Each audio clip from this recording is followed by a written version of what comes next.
कछुआ 150 वर्ष तक जीता है। कौन सा चीज? टॉर्टॉइस। क्या चीज? कैसे महाराज? ध्यान रखो, आप अपने श्वास लेने की अवधि को जितना बढ़ाओगे इतना उम्र बढ़ेगा आपका, इतना समय मिलेगी आपको आप अपने जीवन को समझने और ईश्वर को पाने। क्यों? इसी जन्म में पाना है। सोच लो, डॉक्टर साहब यहाँ है, योग साधना करने बैठे, अगले जन्म में भी ये भाव हो ऐसा मनुष्य जन्म मिलेगा इसकी कोई गारंटी? और मनुष्य जन्म मिल भी जाए तो यही विचार आना, आज नो लाओ लीजिए रे, क्या आज का फायदा उठाएं। तो कछुआ जो है 150 वर्ष इसलिए जीता है कि 1 मिनट में 4 ब्रीथिंग ही है, inhaling and exhaling, totally 4 times. कितनी बार? तो उसका उम्र कितना? कौन कौन 150 वर्ष जीना चाहते हैं?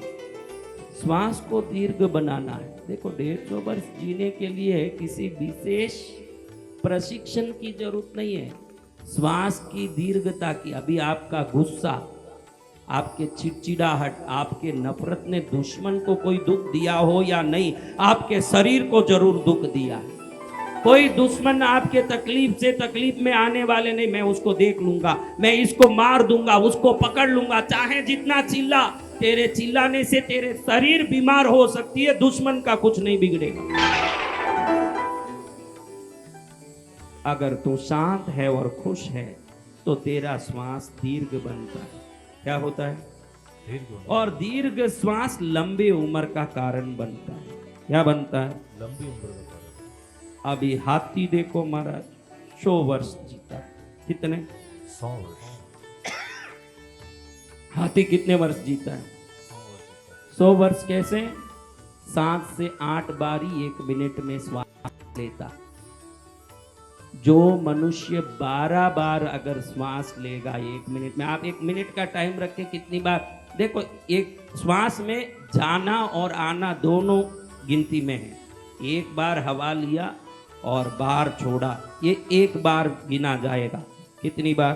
1 बार। तो अगर आप 1 मिनट का टाइमर रख लेते हो और 1 मिनट गिनते हो और 12 श्वास 1 मिनट में प्राकृतिक रूप से ले रहे हो, आज ही लिख के मैं साइन करके दे देता हूं, माइका लाल का बाप भी बदल नहीं सकता। जो 1 मिनट में 12 बार श्वास उच्छ्वास करेगा वो 100 वर्ष जिएगा, उसको कुछ नहीं होगा। भले बीच में एक्सीडेंट वगैरह हो जाए या कुछ हो जाए, उसकी मेरी गारंटी नहीं हो, तो राम जाने ना आपका कर्म जाने। लेकिन अगर सही ढंग से जिंदे रहने 12 श्वास लिए तो 100 वर्ष जियोगे। कितने? 100 वर्ष। और 16 श्वास ले रहे होता 80 वर्ष जियोगे। कितने? 80 वर्ष। हाँ, 20 श्वास ले रहे हो तो 60 वर्ष जियोगे। ये देखो, कुत्ते हैं 10 वर्ष जीते हैं, 23 से 24 श्वास लेते हैं। कुत्ते का पेट देखो आप, कभी भी ऐसे luck luck luck luck luck करता है, तो उसका पेट देख के समझ लो कि जितनी ज्यादा तीव्रता से श्वास चलती है उतना उम्र छोटा हो जाता है। कुत्ते को आपने देखा ही होगा, कभी भी पेट को श्वास से हिलाता ही रहता है, गड़गड़ गड़गड़ गड़गड़ गड़गड़ हिलता है। 10 वर्षीय उम्र लिखा भगवान ने। उससे नीचे कबूतर देखो, चूहे देखो, ये सबके 28-30 श्वास चलते हैं 1 मिनट में, इतना तेज है। जितने तेज श्वास चलाओगे उम्र कम पड़ेगा और आत्मा अनुभूति नहीं होगी। जितने लोग ये योग साधना, ध्यान, ये प्रशिक्षण को नहीं मानते हैं, उनको आप चेक करना, उनका श्वास बहुत तीव्र होगा। जितना श्वास एकदम स्थिर और शांत होता है उतनी ही आध्यात्मिक रुचि बढ़ती है, और जितना श्वास तेज और घटाघट होता है उतने ही मन में आत्मा अनुभूति के प्रति एक द्वेष खड़ा हो जाता है। क्या खड़ा होता है? द्वेष।